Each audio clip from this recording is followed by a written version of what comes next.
இந்தியாவோட பெங்கால்ல 1266 அலி குர்ஷாஸ் அப்படிங்கிற பேர்ல ஒரு குழந்தை வந்து பிறகு இந்த குழந்தை வளர வளர நிறைய கதைகள் வந்து சொல்லப்படுது. ஆனா மாவீரன் அலெக்சாண்டரோட கதை மட்டும்தான் இந்த குழந்தையோட மனதுல ஆழமாக பதியுது. தானும் இந்த அலெக்சாண்டர் மாதிரியே இந்த உலகத்தையே ஆளணும் அப்படிங்கிற எண்ணம் இந்த குழந்தையோட மனதிலையும் வர ஆரம்பிக்குது. அந்த குழந்தை தான் தன்னோட வாழ்நாள்ல தோல்வியே சந்தித்திராத கில்ஜி டைனஸ்டியோட 2வது ரூலர் அலாவுதீன் கில்ஜி.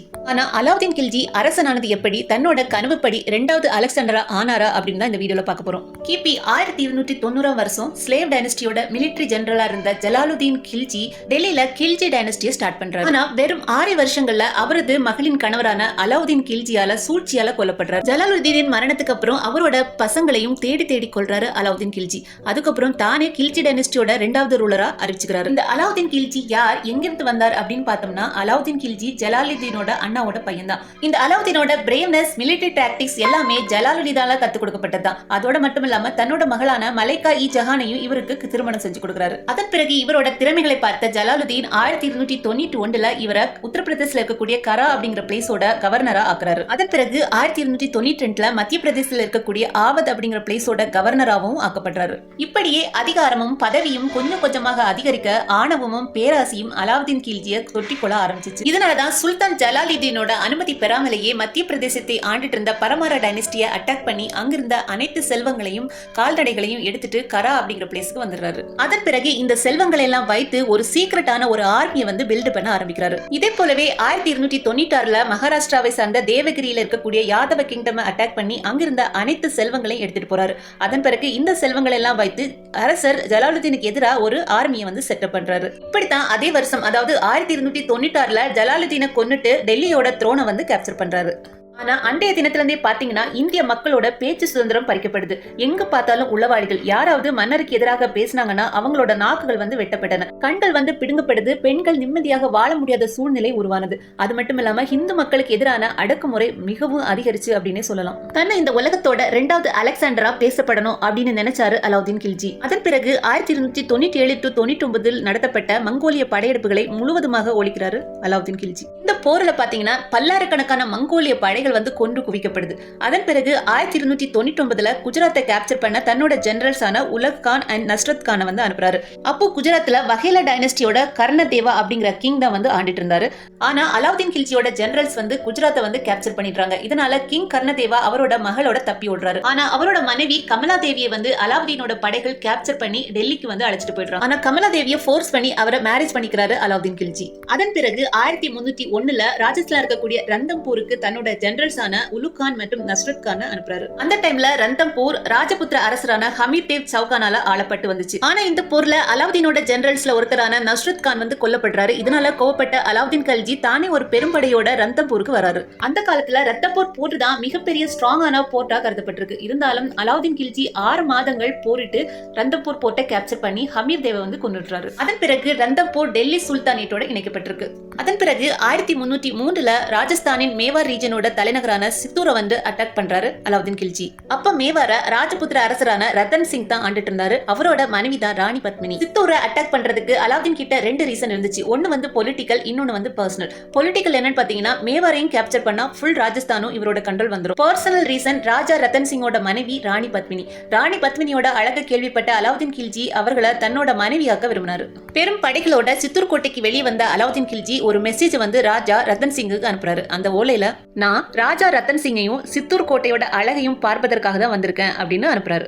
ஆனா இதை நம்பிய ராஜா ரத்தன் சிங் ஒரு ஃப்ரெண்ட்லி மேனரா அலாவுதீன் கில்ஜியை மட்டும் அவரோட கோர்ட்டுக்கு வந்து அழைச்சு விருந்தளிக்கிறாரு. அப்போதான் அலாவுதீன் கில்ஜி ரத்தன் சிங் கிட்ட உங்க ஒய்ஃப் வந்து ரொம்ப அழகா இருப்பாங்க அப்படின்னு எல்லாரும் பேசிக்கிறாங்க, நானும் அவங்கள பார்க்கணும் அப்படின்னு கேக்குறாரு. இதை கேட்டு ஷாக்கான ரத்தன் சிங் வேற வழி இல்லாம ராணி பத்மினியோட ரிஃப்ளெக்ஷனை மட்டும் பார்க்க அலோ பண்றாரு. ஆனா அலாவுதீனோட தப்பான நோக்கத்தை ராஜா ரத்தன் சிங் புரிஞ்சுக்கவே இல்ல.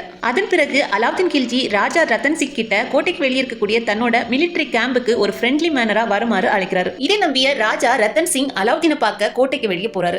ஆனா இதற்காகவே காத்து கொண்டிருந்த அலாவுதீன் கில்ஜி ராஜா ரத்தன் சிங்கை கைது பண்ணிடுறாரு. அதன் பிறகு அலாவுதீன் கில்ஜி ஒரு மெசேஜ் வந்து கோட்டைக்குள்ள அனுப்புறாரு. அதாவது ராஜா ரத்தன் சிங்கை நாங்க கேப்சர் பண்ணிட்டோம், அவரை விடுவிக்கணும்னா ராணி பத்மினியை இங்க அனுப்பணும் அப்படிங்கிறது தான். பதிலுக்கு ராணி பத்மினியும் மிலிட்டரி கேம்புக்கு வருவதா ஒத்துக்கிறாங்க. ஆனா ராணி பத்மினியோட வேடத்திலையும் அவங்களோட ஃபீமேல் சர்வன்ட்ஸோட வேடத்திலையும் சுமார் 700 ராஜபுத்திர வீரர்கள் மிலிட்டரி கேம்புக்கு வராங்க.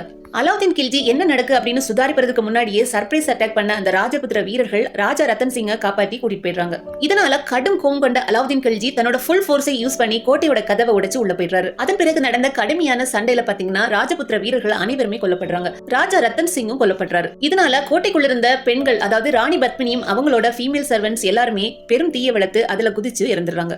பத்மினியை தேடி வந்த அலாவுதீன் கில்ஜிக்கு வெறும் சாம்பல் மட்டுமே கிடைத்தது. இதனால ஏமாற்றம் அடைந்த அலாவுதீன் கில்ஜி சித்தூர் ஆள்றதுக்கு ஒரு ஆளுநரை நியமிச்சுட்டு டெல்லிக்கு போயிடுறாரு. அதன் பிறகு 1307 ராஜஸ்தான்ல இருக்கக்கூடிய சிவானா அப்படிங்கிற போர்ட்டை வந்து கேப்சர் பண்ணிடுறாரு. அடுத்த வருஷம் அதாவது 1308 திரும்பவும் அலாவுதீன் கில்ஜியோட கவனம் டெக்கான், அதாவது மகாராஷ்டிரா ரீஜனை நோக்கி திரும்புது. மகாராஷ்டிரா தேவகிரி பகுதியில் இருக்கக்கூடிய யாதவ கிங்டம் திரும்பவும் அட்டாக் பண்றாரு. 1396 இவர் ஜெனரலா இருந்தப்போ இந்த பகுதியை அட்டாக் பண்ணி பெரும் செல்வத்தை எடுத்துட்டு போயிருந்தாரு. இந்த முறையும் அந்த கிங்டம் வந்து தோற்கடிக்கப்படுது. கிங் ராமச்சந்திரா வந்து சரண்டர் ஆயிடுறாரு. அந்த நாட்டுல இருந்து பெரும் செல்வத்தை எடுத்துட்டு போனாரே தவிர அதை டெல்லி சுல்தானேட் கூட இணைக்கல. ஆனா வருஷம் யாதவ கிங்டம் அலாவுதீன் கில்ஜிக்கு டாக்ஸ் பே பண்ற மாதிரி கட்டளையிட்டாரு. அதுக்கப்புறமா 1309 காக்கத்திய டைனஸ்டியோட தலைநகரான வாரங்கல், அதாவது இப்போதைய தெலுங்கானா ரீஜனை வந்து அவரோட ஜெனரலான மாலிக் கஃபூர் வந்து அட்டாக் பண்றாரு. காக்கத்திய டைனஸ்டியும் சரண்டர் ஆயிடுது. அதனால அங்கிருந்த அனைத்து செல்வங்களையும் கோஹினூர் டைமண்டையும் எடுத்துட்டு மாலிக் கஃபூர் வந்து டெல்லிக்கு போயிடுறாரு.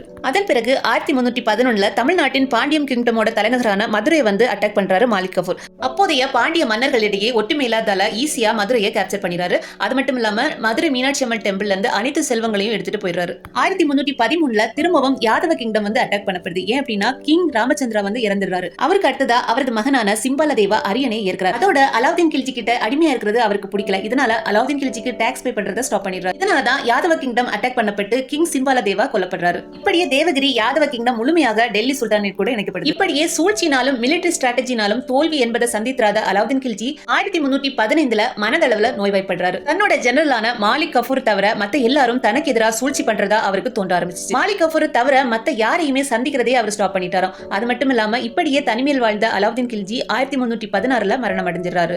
ஆனா இவரோட ஆட்சி ஒரு கொடூரமான ஆட்சியா இருந்தது அப்படின்னு சொல்லலாம். அதாவது ஹிந்து மக்களுக்கு 50% வரிகள் விதிக்கப்பட்டிருந்துச்சு. ஹிந்து மக்கள் புத்தாடை அணிவது முழுமையாக தடை செய்யப்பட்டிருந்துச்சு. இவருக்கு எதிராக பேசுறவங்களோட நாக்குகள் வெட்டப்பட்டன, கண்கள் பிடுங்கப்பட்டன, உடலின் மற்ற பாகங்கள் வெட்டி வீசப்பட்டன. யாராவது திருமணம் செய்ய வேண்டும் என்றால் கூட இவரோட அனுமதி பெற்றிருக்க வேண்டுமா? தன்னோட கனவு பலிக்க வேண்டும், அதாவது 2வது அலெக்சாண்டர் ஆக வேண்டும் அப்படிங்கிற கனவு பலிக்கிறதுக்காக எந்த எல்லைக்கும் சென்ற ஒரே மன்னன் அலாவுதீன் கில்ஜி. ஒருவேளை அவரோட கனவு வந்து பலிச்சிருக்கலாம். ஆனா அவரோட வாழ்க்கையில அவர் உண்மையாவே ஜெயிக்கல அப்படின்னு தான் சொல்லலாம்.